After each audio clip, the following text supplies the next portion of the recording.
நாச்சியார் திருமொழியில் 11ஆம் திருமொழியில் 3ஆம் பாசுரம் பார்க்கலாம். பொங்கு ஓதம் சூழ்ந்த புவனியும் விண் உலகும் அங்கு ஆதும் சோராமே ஆள்கின்ற எம்பெருமான் செங்கோல் உடைய திருவரங்க செல்வனார் எம் கோல் வளையால் இடர்த்தீவராகாதே. இப்போ இதுக்குள்ள அர்த்தம் பார்க்கலாம். கடல்களால் சூழ்ந்து இருக்கக்கூடிய இந்த புவனியும் இந்த லீலா விபூதியும் விண் உலகம் நித்திய விபூதி இருக்குல்ல, பகவான் இருக்கிற வைகுண்டம், அது ரெண்டுமே கொஞ்சம் கூட வரம்பை மீறதே கிடையாது. அதனால் சூழ்ந்திருக்குங்கிறது பூமிக்குள்ளே வந்து நம்ம தொந்தரவுப்படுத்துறதா இல்லை.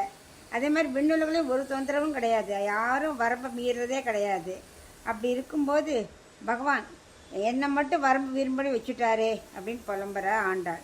அது எல்லாமேக்கு என்னை ஆள்கின்ற எம்பெருமான் என்னை மட்டும் தனியாக வச்சுட்டாரு, ஏன்னா என்னை 3வது விபூதியாக வச்சுட்டாராம். எப்படி அப்படின்னாக்க, இந்த பூமியில் ஆடுற சாதாரண மக்கள்லாம் அந்த இன்பத்துன்பங்களுக்கு ஆட்பட்டு சம்சாரத்திலே வாழ்கிறார் இல்லையா, அதுலேருந்து வேறுபட்டு ஆண்டாள் என்ன பண்ணுறா, பகவானையே ஆசை கொண்டிருக்கா. அது மாதிரி அதனால் என்ன பண்ணுறா, இந்த சம்சாரம் இருக்கிறவெல்லாம் ஆண்டாளத்தை சேர மாட்டேங்கிறா. நித்திய விபூதியில் இருக்கிறவா நித்திய சூரிகள்லாம் இவா வந்து இந்த பூவுலத்தில் இருக்கிறதால அவளையும் இவட சேர மாட்டேங்கிறா.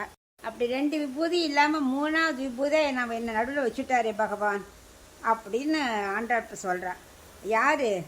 செங்கோலுடைய திருவரங்க செல்வனார். அவர் எப்படிப்பட்டவர்?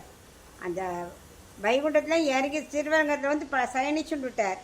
ஆனால் அவர் வந்து இதெல்லாம் எதையுமே ஆளலை. ஆடுறது எது? செங்கோல். அவரோட செங்கோல் தான் எல்லாத்தையும் ஆடுறது. அப்படிப்பட்ட செங்கோலுடைய திருவரங்க செல்வனாருக்கு செல்வத்தில் ஏதாவது குறைவுண்டா? அப்படி போய் என்னோட கோல் வலையை போய் எடுத்துட்டு இருக்காரு.